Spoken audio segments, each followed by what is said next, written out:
Star Wars Outlaws shocked me, because this game is really good, and I say that as somebody that wasn't overly blown away by much of the marketing and the build-up, and I didn't have too many expectations.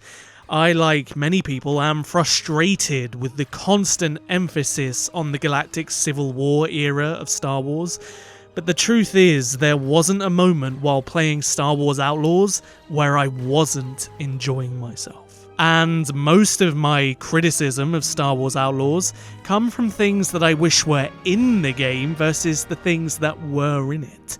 It lacks a little bit of depth in some areas despite the huge scale of it, especially in regard to its narrative. A lot of the time I was sitting there thinking, I wish I could do that, or I wish I could make this choice, or go in this direction, and the game doesn't let you. But regardless, it didn't take anything away from the fact that this game is just a treat to play from start to finish.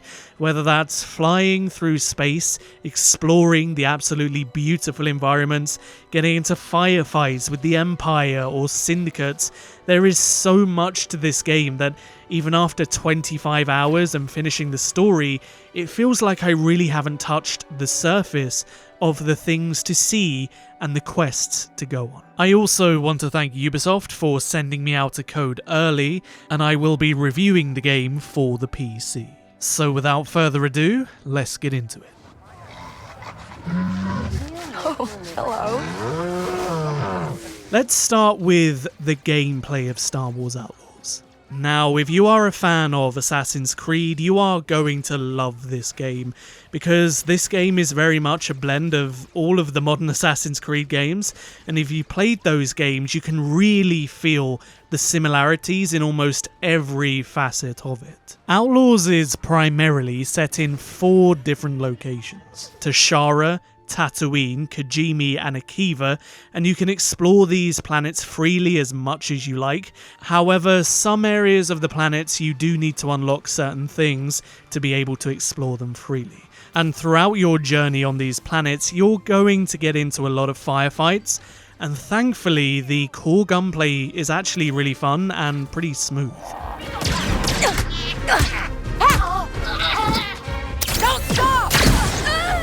You do only get one core blaster, which has multiple configurations, but you can pick up weapons as you play the game, such as sniper rifles, traditional blasters like the 11, heavy weapons, grenade launchers, and so on. And you can also use this thing called Adrenaline Mode, where you slow down and mark enemies and pick them off in Western shooter fashion. It's really fun to watch.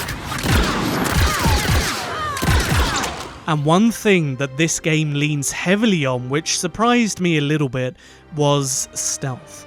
And this was both a positive and a negative, because while it was fun many times to be picking off enemies one by one, and there were moments when the stealth felt tense, I never felt like it was truly engaging. Every stealth encounter felt very samey to me. You can either knock someone out from behind, or you can stun them every now and then with your blaster. I would have liked more variety in the stealth gameplay.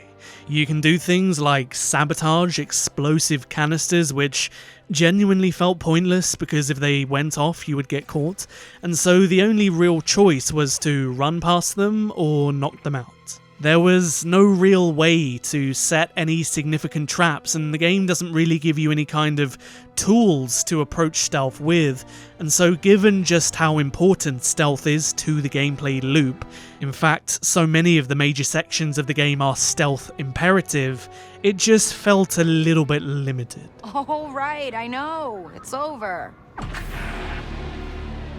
However, one big aspect of the game that makes stealth that much more interesting is Nyx, your pet companion.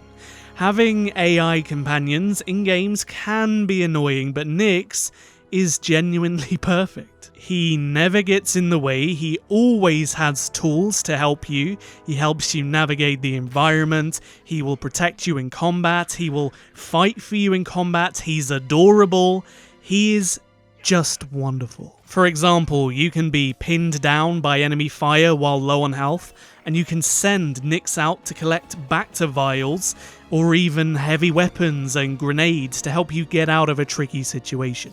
You can also send him to attack enemies, and as you play the game, you'll get more abilities for Nyx that will allow him to do special things like kick away grenades or make enemies go crazy and start shooting all over the place while he attacks them. And you can also use him in stealth to distract certain enemies, which is really cute because he will play dead in front of them.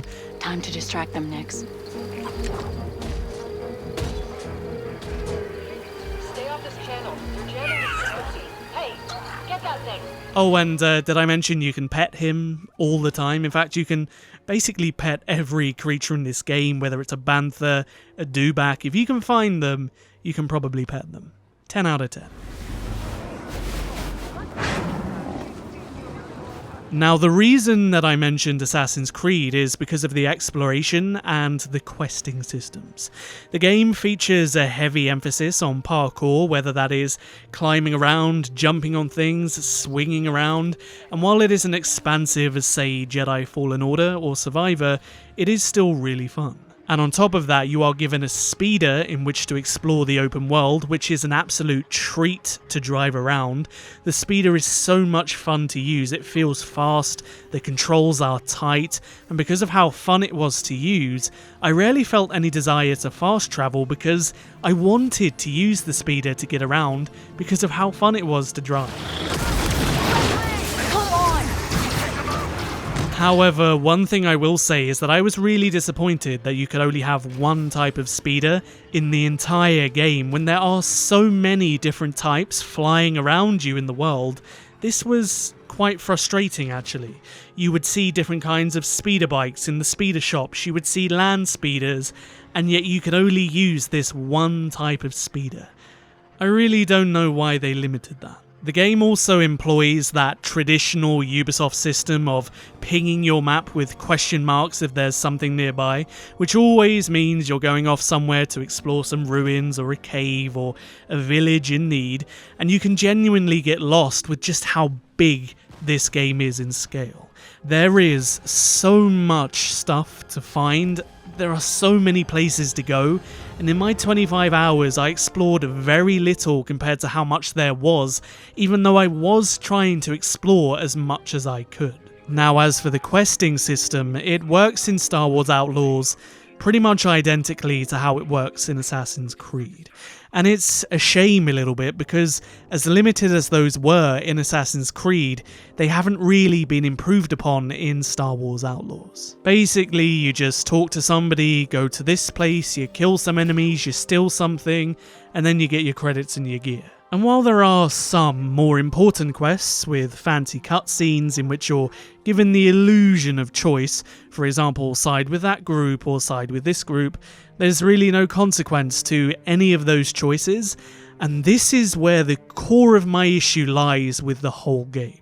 I know Outlaws hasn't been marketed as an RPG, but my god, do I feel like it should have been, because surrounding the core story is an entire faction system in which you can do jobs for certain syndicates like the Hutts or Crimson Dawn, and you will gain approval with them depending on the choices you make or the jobs that you do, but this approval means nothing to the story, and all you get for it is some items and some cheaper vendors. And I feel like this is a massive missed opportunity, because a branching narrative with consequences and choice and a dialogue wheel in which to talk to people and your companions would have elevated this game to the levels of something like Mass Effect or Knights of the Old Republic or even Cyberpunk or The Witcher. For example, if you sided with Crimson Dawn, you should be locked out from doing the pikes unless you have some massive moment of betrayal. You should be given exclusive quest lines that impact the control of the planets and the Syndicate strength, and maybe even affect the final ending of the game.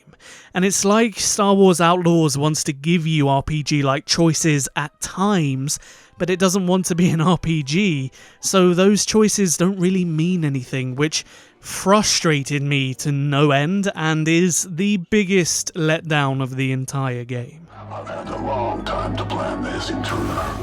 Get it moving from that tunnel behind you. The next main gameplay feature to talk about is the upgrade system, which I actually thought was implemented very well. Throughout the game, you will meet specialists who can teach you certain moves and skills, and instead of getting a currency or experience to upgrade, you have to go out into the world and perform certain maneuvers, and then the specialists will teach you different skills and abilities. And this is really key because the game at times can be quite difficult. Enemies are brutal and they will kill you in a few shots. That's if they hit you because they are stormtroopers. So all of these upgrades and getting all of these new tools in combat definitely keep things fresh, and it eases the difficulty as you play. And I honestly liked this upgrade system because it's unique. It genuinely makes you feel as if Kay is learning and growing as you play, rather than just getting some XP and pressing upgrade when you hit the right number. It felt more personal to her character. And to find these specialists, you need to go on quests, and you need to hunt them down in the worlds to be able to even open up these options. With that aside though, the next core gameplay feature is the space combat, which is fun, but it's not too in-depth. You're given the option to fly the Trailblazer around zones in orbit of the planets, and there are a few things to explore here and there, but nothing significant. As for the actual combat itself, it's rather simplistic, very arcadey, which I get because they wanted to make it more approachable and less complex than say something like Squadrons or Starfield, and I do appreciate the fact that it is here in the game. It adds another layer to the immersion to be able to go from ground to space and then explore space into hyperspace to the next planet to the ground, all of which you control, and it just feels good. Punch it.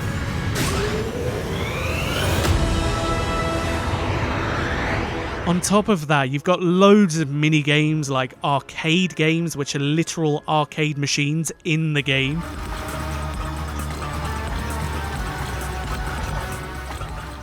There was also this lockpick minigame where you have to hit the beat of a rhythm.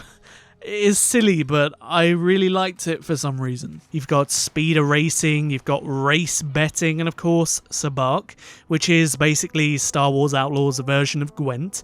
And for somebody who doesn't really like card games, I actually found it to be quite fun.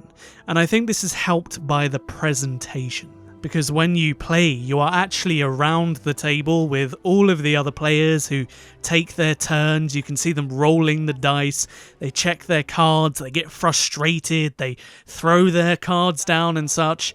Again, immersion, something this game does phenomenally well. Psylop Sabacc. Good game, everyone. And talking of immersion, let's talk about the visual quality of the game, which is something that stirred a lot of controversy online, and I don't care what anybody says, but Star Wars Outlaws is beautiful. In fact, I would argue this is probably the best looking Star Wars game ever made. If Ubisoft know how to do anything, it's absolutely nail their art direction, and I genuinely was in awe of just how beautiful this game was in so many ways. The environments of the open worlds are absolutely jaw-dropping. The way the weather systems make the world shimmer when it rains, the swaying of the grass and the trees when it's windy, coupled with the phenomenal day and night dynamic lighting, make the environments feel so alive and so rich. There are sunrises and sunsets that make Tatooine truly beautiful in a way that I've never seen before, and it really brings out its beauty. There are monsoons on Akiva that make the planet sparkle and glisten, and the phenomenal particle effects, the steam, the snow, the dust, the sand, the fog, everything just comes together to make a game that is just truly gorgeous. All of the towns and the cities feel alive, they feel bustling, they feel lived in, and you put this together with a sound design that is so perfect, from the environments to the creatures, the sound of engines and guns, the sounds of the marketplaces, the sound of the workshops, the sounds of the caves and the outposts, and the syndicate bases, like everything just sounds so damn good. On top of that, the music is absolutely wonderful. There are new tracks and old tracks, and weirdly, the score kind of gave me a Western Metal Gear Solid vibe, blended with some of that original trilogy magic. And whether that is just exploring or the exhilarating gunfights, the music really elevates every situation in the same way it does in the movies. So top marks there.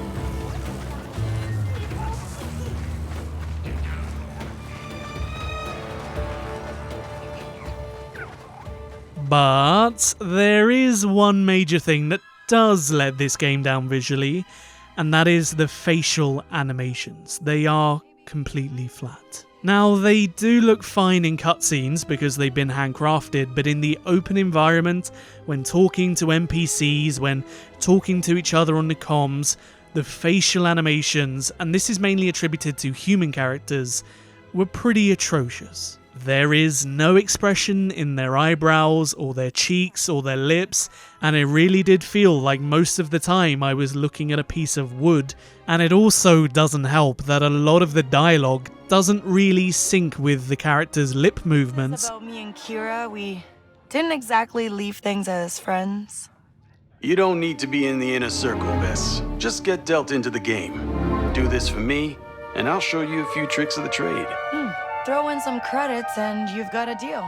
And it's weird because so many of the characters and so many of the creatures in this game, all of their models look fantastic. In fact, all of the aliens look incredible. The only thing that really doesn't look good in this game is human beings. Anyway, let's move on to the next category which I want to talk about, and that is the customization systems of the game.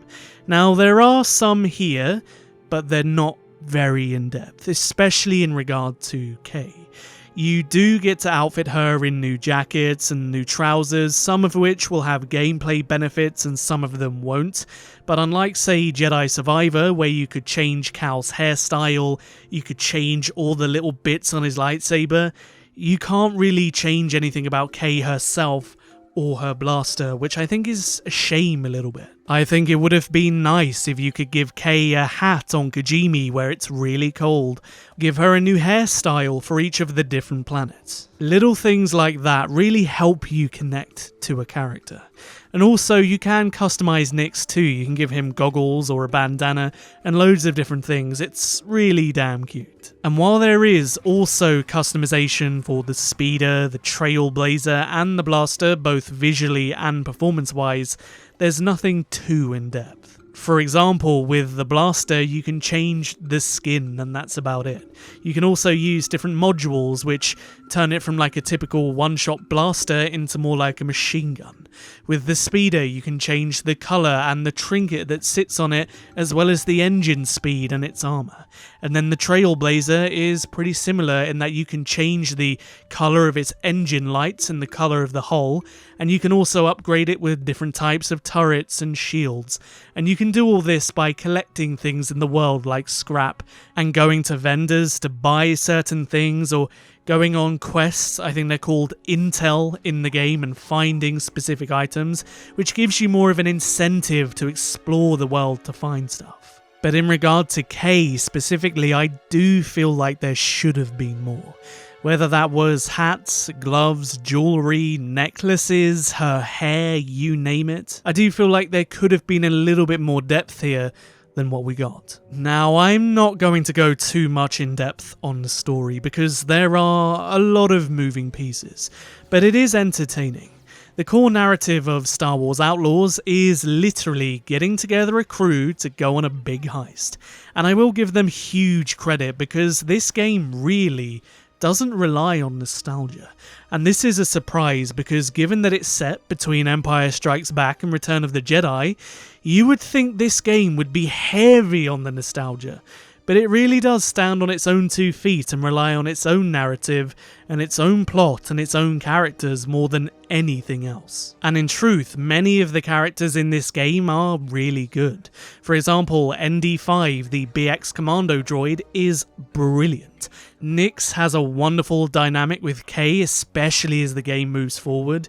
You have the crazy explosive expert Ankh, who is very entertaining to talk to.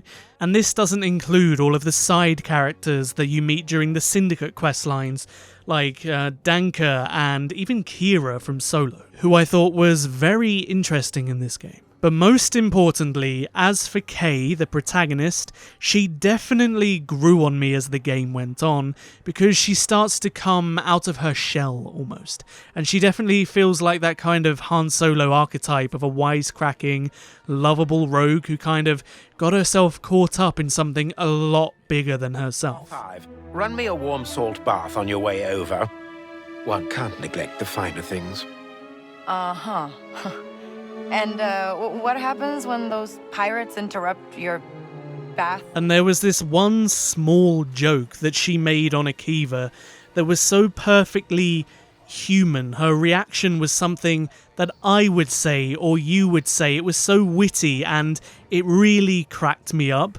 And it was in that moment where I was like, you know what, I like this girl. And she has a lot of funny and very human reactions to everything happening around her, because she really doesn't want to be involved with all of these things, but she's got a good heart, so she ends up doing the right thing anyway. And her dynamics with her companions like Nyx and ND are actually really heartwarming and emotional, especially towards the back end of the game. Who are you? Run.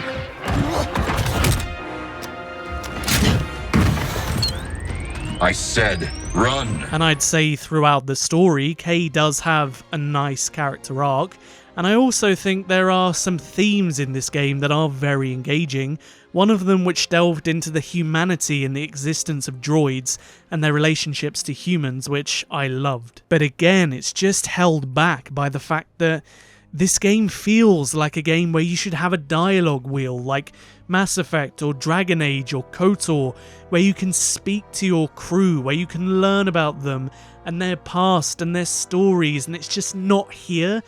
And it's frustrating because of that. Now, the voice performances across the board was very solid.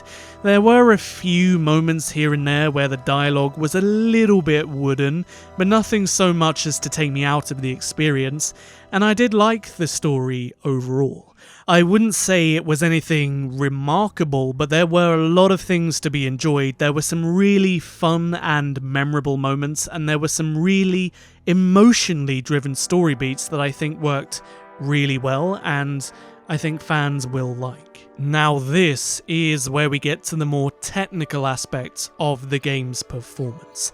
I played the game on PC, so I'm not sure how it's going to run on console, but given the absolutely massive scale of Star Wars Outlaws, the game runs pretty damn smoothly. I did have some really weird texture issues in the first portion of the game, but outside of that everything ran well, and that kind of went away as soon as I got to the first moon to Shara, and the overall frame rate was hitting 60 across the board aside from a few areas where it could drop into the 40s, and I rarely encountered a bug, and if I did, they only lasted a few seconds and pretty much fixed themselves. And to be honest, there were only 2 moments in my entire 25-hour experience where I had to restart a checkpoint.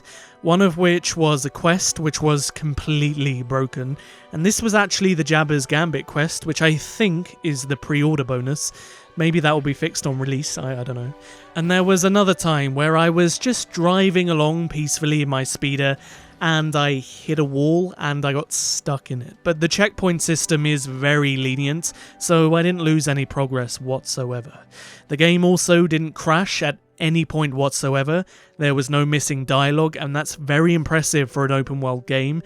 There was no audio desynchronization. It was surprisingly very, very well optimized and very, very smooth. So after giving you all of my impressions of the gameplay, the visuals, the story, Do I think that Star Wars Outlaws is worth you buying? And honestly, yes, I damn well do.